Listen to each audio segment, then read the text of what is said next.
Hello student, welcome to my new video. आज का video आप सभी के लिए बहुत ही ज़्यादा इंपॉर्टेंट है क्योंकि आज के इस वीडियो में हम पढ़ने वाले हैं क्लास 11th केमिस्ट्री। और केमिस्ट्री का हम दूसरा चैप्टर पढ़ रहे हैं जो है परमाणु की संरचना, जिसमें हम एक इम्पॉर्टेंट टॉपिक डिस्कस करेंगे जो है न्यूट्रॉन की खोज।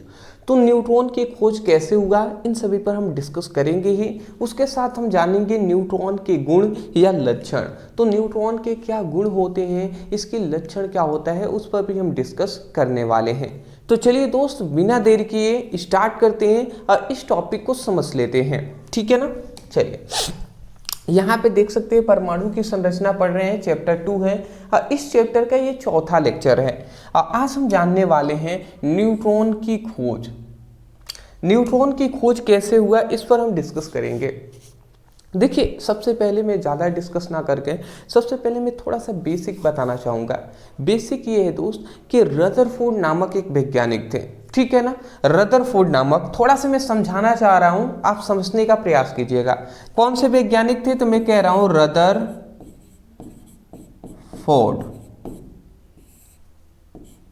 तो रदरफोर्ड नामक एक क्या थे, रदरफोर्ड नामक एक वैज्ञानिक थे।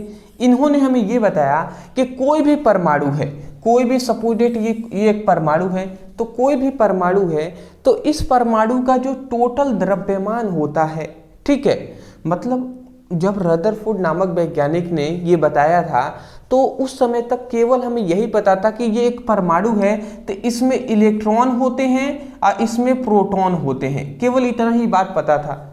इसके अलावा अदर कणों के बारे में नहीं पता था हमें। तो रदरफोर्ड ने ये कहा कि कोई भी परमाणु है, इसका जो टोटल द्रव्यमान होगा, जैसे मान लेते हैं इसका टोटल द्रव्यमान मान लेते हैं 20 है, 20 ग्राम है, सपोज डेट ऐसे हमने मान लिया, ठीक है ना, कि ये परमाणु का टोटल द्रव्यमान जो है, ठीक है ना, वो 20 ग्राम है। ठीक है। तो उनका ये मानना था कि जो रदरफोर्ड का ये मानना था कि परमाणु का जो टोटल द्रव्यमान जितना होता है, ठीक है ना, तो ये जो टोटल द्रव्यमान है, इसका मतलब इसका ये टोटल द्रव्यमान है 20 ग्राम। तो इसमें इस परमाणु में इलेक्ट्रॉन उपस्थित है, प्रोटॉन उपस्थित है। तो इसका मतलब ये हुआ कि इस इलेक्ट्रॉन का टोटल द्रव्यमान और इस प्रोटॉन का टोटल द्रव्यमान, इन दोनों को अगर हम जोड़ देते हैं तो कितना आ जाएगा, 20 ग्राम आ जाएगा। ऐसा ही तो होगा ना, क्योंकि परमाणु के अंदर इलेक्ट्रॉन और प्रोटॉन ही है। तो इसका मतलब इलेक्ट्रॉन प्रोटॉनों का जो द्रव्यमान टोटल होगा वही तो 20 ग्राम होगा ना, क्योंकि इलेक्ट्रॉन प्रोटॉन से ही मिलकर तो परमाणु बना है। तो ऐसा ये मानना था, परंतु ये जब देखे, ऐसा इन्होंने तौल कर ऐसे मतलब नाप कर देखा तो ये 20 ग्राम टोटल परमाणु का द्रव्यमान आ रहा था। परंतु जब इलेक्ट्रॉन का द्रव्यमान और प्रोटॉन का द्रव्यमान इन्होंने तौला तो सपोज डेट इलेक्ट्रॉन का द्रव्यमान 9 है और प्रोटॉन का भी द्रव्यमान 9 है, तो इस तरीके से ये 18 ही आया, 18 ग्राम। समझ रहे हैं, मतलब ये यहाँ पे कहने का मतलब है कि रदरफोर्ड ने हमें सिंपल सी बात यही बताया कि रदरफोर्ड के अनुसार परमाणु का जो टोटल द्रव्यमान होता है वो इलेक्ट्रॉन और प्रोटॉन के टोटल द्रव्यमान से क्या होता है, कुछ अधिक होता है। कुछ अधिक होने का मतलब ये 18 ही है, इलेक्ट्रॉन प्रोटॉन का द्रव्यमान जोड़े तो 18 ही है, परंतु ये तो देखिए 20 ग्राम है ना टोटल परमाणु का द्रव्यमान। तो यही हमें कहना था। रदरफोर्ड ने सबसे पहली बात यही बताया कि परमाणु, मतलब रदरफोर्ड के अनुसार परमाणु का टोटल द्रव्यमान, परमाणु में उपस्थित इलेक्ट्रॉन प्रोटॉन के कुल द्रव्यमान से कुछ अधिक होता है। ठीक है ना। वही बात यहाँ पे लिखा गया है कि रदरफोर्ड ने बताया कि किसी परमाणु का वास्तविक द्रव्यमान उस परमाणु में उपस्थित इलेक्ट्रॉन और प्रोटॉन के द्रव्यमान के योग से कुछ अधिक होता है। मतलब इलेक्ट्रॉन और प्रोटॉन के द्रव्यमान से कुछ अधिक होता है। इसका मतलब ये माना गया कि बताइए इलेक्ट्रॉन प्रोटॉन का द्रव्यमान मिलकर 18 ही हो रहे हैं और ये तो टोटल द्रव्यमान है 20। इसका मतलब कुछ ना कुछ ऐसा इसमें कण है, कुछ ना कुछ ऐसा इसमें क्या है, कुछ ना कुछ ऐसा इसमें कण है जिसका द्रव्यमान और भी 2 है। ऐसा मान 2 एग्जाम्पल से माना गया। इसका मतलब यही माना गया कि इलेक्ट्रॉन प्रोटॉन के अलावा भी कुछ ऐसा कण है, ठीक है, तभी तो ये 20 ग्राम है, ये 18 ही ग्राम हुआ, कुछ कम ही हो गया। तो यहीं से न्यूट्रॉन के बारे में खोज करना स्टार्ट किया गया। चलिए, पहली बात मैं कहूँगा कि इतना आपको याद हुआ या नहीं कि रदरफोर्ड ने, मतलब रदरफोर्ड के अनुसार किसी परमाणु का वास्तविक द्रव्यमान उस परमाणु में उपस्थित इलेक्ट्रॉन प्रोटॉन के टोटल द्रव्यमान के से कुछ अधिक होता है। ठीक है ना, इतनी बात बोल देंगे। अब इतनी बात जब उन्होंने, रदरफोर्ड ने बता दिया, तो अब इस पर खोज करना स्टार्ट हुआ। उस समय तक न्यूट्रॉन की खोज नहीं हुआ था। तब जाकर यहाँ पे हमें क्या बताया गया कि अतः परमाणु में इलेक्ट्रॉन प्रोटॉन के अतिरिक्त कोई तीसरे प्रकार का कण भी पाया जाता है। तब रदरफोर्ड ने यह बताया कि परमाणु में इलेक्ट्रॉन और प्रोटॉन के अलावा भी कोई तीसरा कण पाया जाता है, जिसे हम क्या कहते हैं, जिसका द्रव्यमान लगभग क्या होता है, प्रोटॉन के द्रव्यमान के बराबर होता है। मतलब जिसका द्रव्यमान जो होगा वो प्रोटॉन के द्रव्यमान के लगभग बराबर होगा। प्रोटॉन का जितना द्रव्यमान होगा ना, प्रोटॉन का जितना द्रव्यमान होगा वही उस न्यूट्रॉन का भी द्रव्यमान होगा, ये उनका मानना था।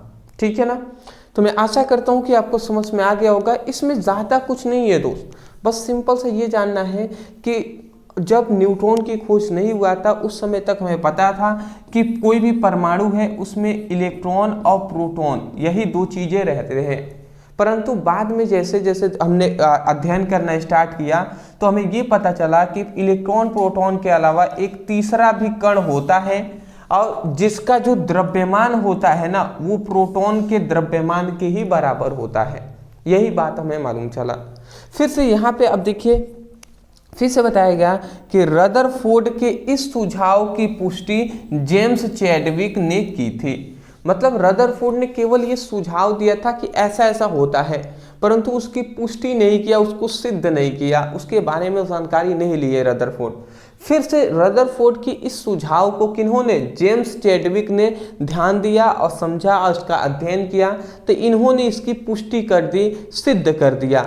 कैसे, क्या किया इन्होंने कि चैडविक ने लिथियम, ध्यान से समझेंगे, चैडविक नामक एक वैज्ञानिक थे जिन्होंने लिथियम और बेरिलियम जैसे हल्के तत्वों पर जब अल्फा कणों का क्या कराया, बौछार कराया, तो उन्हें कुछ उदासीन कण प्राप्त हुए जिन्हें उन्होंने न्यूट्रॉन कहा। समझ रहे हैं, मतलब लिथियम, यहाँ पे ये कहा गया कि जेम्स चैडविक नामक जो वैज्ञानिक थे उन्होंने लिथियम और बेरिलियम जैसे क्या लिए, कुछ हल्के तत्व लिए। मान लेते हैं सपोज डेट ये लिथियम तत्व है, ये हमारे पास लिथियम है, तो लिथियम या बेरिलियम जैसे हल्के तत्व ले लिए, एक पतली सी पन्नी, और उस पर क्या किया है इन्होंने, उस पर अल्फा कणों का क्या कराया, अल्फा कणों का बौछार कराया। इस तरीके से जैसे ही अल्फा कणों का इन्होंने बौछार कराया तो कुछ इनको उदासीन कण प्राप्त हुए, तो यहाँ से कुछ उनको उदासीन कण भी प्राप्त हुए, और इन्हीं उदासीन कण को ही इन्होंने क्या कहा, इन्होंने न्यूट्रॉन कह दिया। ठीक है, तो यही बात कहा गया है जी। आशा करता हूँ आप समझ के होंगे। चलिए जी, अब इतनी बात आप समझ के हैं, ये बस याद ही करने वाला है, ज़्यादा कुछ है नहीं। यहाँ पे एक बात याद रखेंगे, इन्हें हम क्या N01 से प्रदर्शित करते हैं। देखिए नॉर्मली हम N से भी प्रदर्शित करते हैं न्यूट्रॉन को, या अच्छा रहेगा कि 0N1 आप ऐसे भी प्रदर्शित कर देते हो। ठीक है ना। अगला कह रहा है न्यूट्रॉन भी परमाणु के नाभिक में उपस्थित होता है। मतलब सिंपल सी बात है, ये परमाणु है तो परमाणु के केंद्र में नाभिक होता है, और नाभिक के चारों ओर क्या होती हैं, कक्षाएं होती हैं। तो यहाँ पे ये कहना था कि ये क्या है, ये जो नाभिक है इसमें न्यूट्रॉन और प्लस प्रोटॉन पाया जाता है। और इस जो ये कक्षाएं हैं ना, इस कक्षा में ये जो आपको कक्षाएं दिखाई दे रही हैं, इस कक्षा में क्या पाया जाता है, इस कक्षा में इलेक्ट्रॉन पाया जाता है। इस कक्षा में क्या पाया जाता है, इलेक्ट्रॉन पाया जाता है। ठीक है ना। आशा करता हूँ आप समझ गए होंगे। पहले आप स्क्रीनशॉट ले लीजिए। ठीक है जी, इतनी बात आपको समझ में आ गया होगा। कि रदरफोर्ड ने क्या बताया। नोट में यहाँ पे कुछ पॉइंट्स यहाँ पे याद रखेंगे। देखिए यहाँ पे न्यूट्रॉन की खोज यहीं पे हो चुका है। कहाँ पे हुआ है, तो यहाँ पे ही हुआ है। यहाँ पे हमने लिख भी दिया है कि जब जेम्स चैडविक ने क्या किया, लिथियम और बेरिलियम जैसे हल्के तत्वों को लेकर जब अल्फा कणों का बौछार कराया तो उन्होंने पाया कि कुछ उदासीन कण प्राप्त होते हैं जिन्हें न्यूट्रॉन कहते हैं। तो यहीं पे न्यूट्रॉन की खोज हो चुका है। इतना ही आपको लिखना है, ठीक है ना।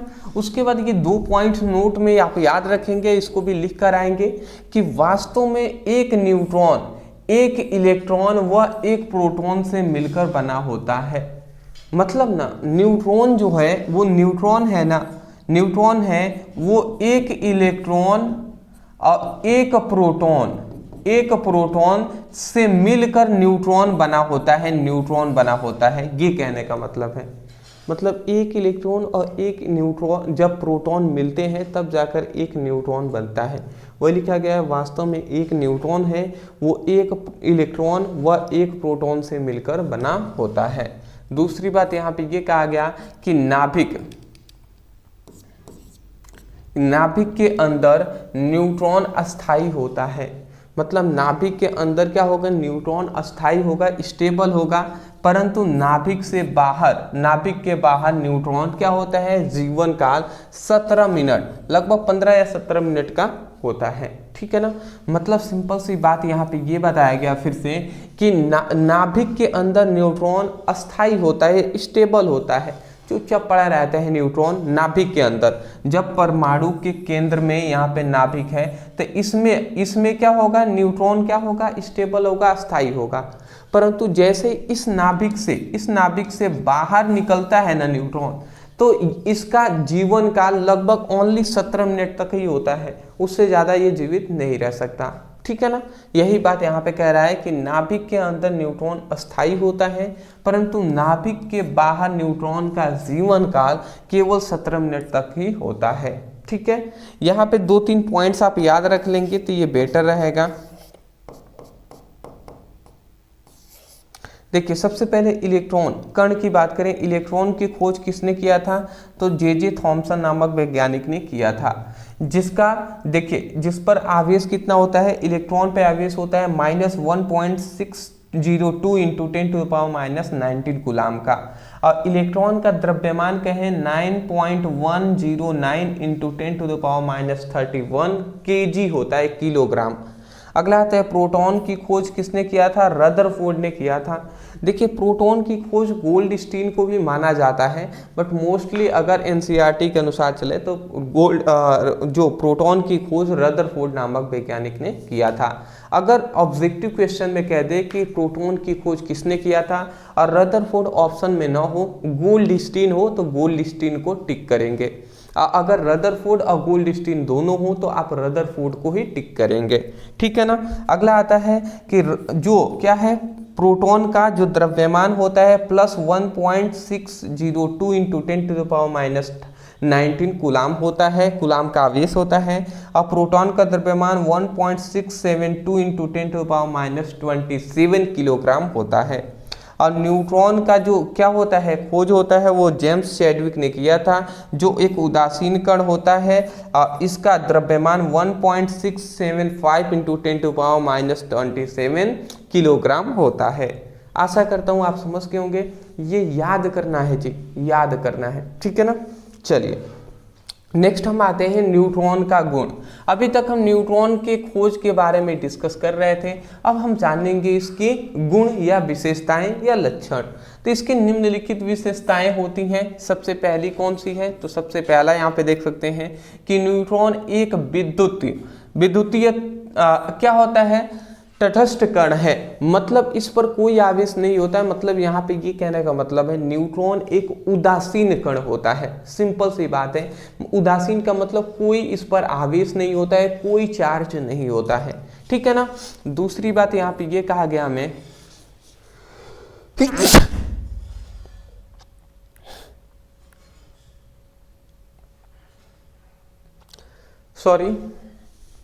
अगला कह रहा है इसका द्रव्यमान लगभग 1.675 × 10⁻⁻27 किलोग्राम होता है। मतलब यहाँ पे ये बताया गया कि न्यूट्रॉन का जो द्रव्यमान होता है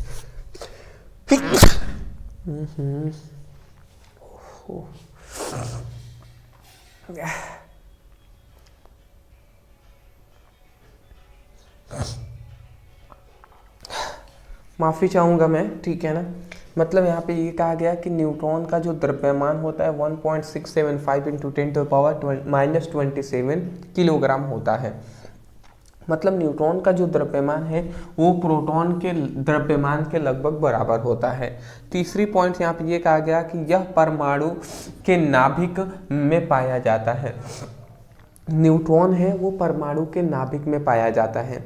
और नाभिक में क्या क्या पाया जाता है? केवल प्रोटॉन और केवल न्यूट्रॉन, इसके अलावा कुछ नहीं। अगला यहाँ पे चौथा नंबर है कि न्यूट्रॉन क्या है? परमाणु की स्थिरता को बनाए रखने में मदद करता है। न्यूट्रॉन क्या करता है? परमाणु की स्थिरता को, स्टेबिलिटी को बनाए रखने में क्या करता है? मदद करता है, जिससे परमाणु का अस्तित्व बना रहता है। अगर न्यूट्रॉन न हो तो परमाणु का अस्तित्व समाप्त हो जाएगा। केवल एक ही है जिसमें न्यूट्रॉन नहीं पाए जाते, वो है हमारा हाइड्रोजन। उसके अलावा सभी में न्यूट्रॉन उपस्थित होते हैं। अगला कह रहा है यह स्वतंत्र अवस्था में स्थिर या अस्थिर होता है। मतलब स्वतंत्र अवस्था में अगर हम रख दें, नाभिक से बाहर निकल के रख दें, तो ये अस्थिर होता है। अस्थिर का मतलब स्टेबल नहीं होता है। इसका जीवन काल ओनली 17 मिनट का ही तो होता है ना बाहर। तो यहाँ पे लिखा गया और लगभग 15 मिनट में प्रोटॉन में बदल जाता है। मतलब सिंपल सी बात है कि अगर हम इसको क्या कर देंगे, नाभिक से बाहर निकाल देंगे, तो ये 15 या 17 मिनट तक इसका जीवन काल रहते हैं। उसके बाद ये टोटल जो न्यूट्रॉन है ना, वो प्रोटॉन में बदल जाएगा। मतलब जो न्यूट्रॉन है वो किस में बदल जाएगा? प्रोटॉन में बदल जाता है अगर बाहर निकाल दे तो। ये बातें हैं जी। तो मैं आशा करता हूँ कि न्यूट्रॉन की खोज और न्यूट्रॉन का गुण आपको समझ में आ गया होगा। तो चलिए दोस्त, आज के लिए इतना ही रहने देते हैं। फिलहाल आज से रेगुलर आपकी क्लासेस चलेंगी। बहुत दिनों से क्लासेस नहीं चल रही थी, मैं माफ़ी चाहूँगा, पर आज से रेगुलर क्लासेस चलेंगे। लिंक डिस्क्रिप्शन बॉक्स में आप चाहें तो वहाँ से अपनी फिजिक्स की, केमिस्ट्री का अच्छे तरीके से स्टडी कर सकते हैं। Thank you so much for watching this video. Thank you.